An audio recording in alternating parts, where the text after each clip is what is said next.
ఘనమైనది ఆదాము హవ్వలతో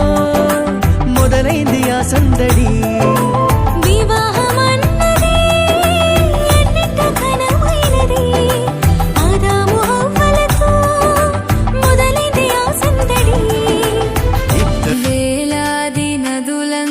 విస్తార తైలము నీకిచ్చిన చాలునా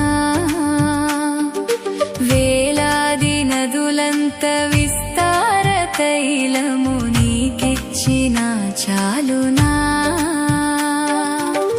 గర్భఫలమైన నా జ్యేష్ఠ పుత్రుని నీకిచ్చిన చాలునా